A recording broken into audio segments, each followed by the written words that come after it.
நம்ம வெயிலுக்கு நல்லா சில்லுன்னு ஒரு ஐஸ்கிரீம், அதுவும் வந்து ஹெல்த்தியாக நம்ம வீட்டிலேயே எப்படி செய்யலாம்னு சொல்லிட்டு வாங்க பார்க்கலாம். நம்ம வந்து தர்பூசணியில தான் இப்போ ஐஸ் செய்ய போகிறோம். நம்ம தேவையான அளவு வந்து அப்படியே கட் பண்ணி சின்ன சின்ன பீஸாக எடுத்துக்கலாம். விதைலாம் எதுவும் எடுக்க தேவையில்ல. நம்ம மிக்ஸியில் அரைக்கிறதுனால அப்படியே வடிகட்டிக்கலாம்.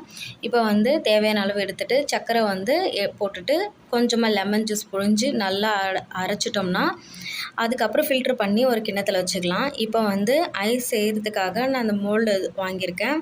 அதில் வந்து நம்ம சின்ன சின்னதாக கட் பண்ண அந்த தர்பூசணியும் அதில் சேர்த்துட்டு, நம்ம வடிகட்டி வச்சுருந்த ஜூஸையும் உள்ளே சேர்த்துட்டு, நம்ம வந்து ஒரு 8 மணி நேரம் வந்து ஃப்ரிட்ஜில் வச்சுருந்தோம்னா சூப்பரான ஒரு தர்பூசணி ஐஸ் ரெடி ஆகிடுச்சு. இது டம்ளர்லேயும் இந்த மாதிரி ஒரு பிளாஸ்டிக் கவர் போட்டு ரேப் பண்ணி வச்சோம்னா சூப்பராக ரெடி ஆகிடும்.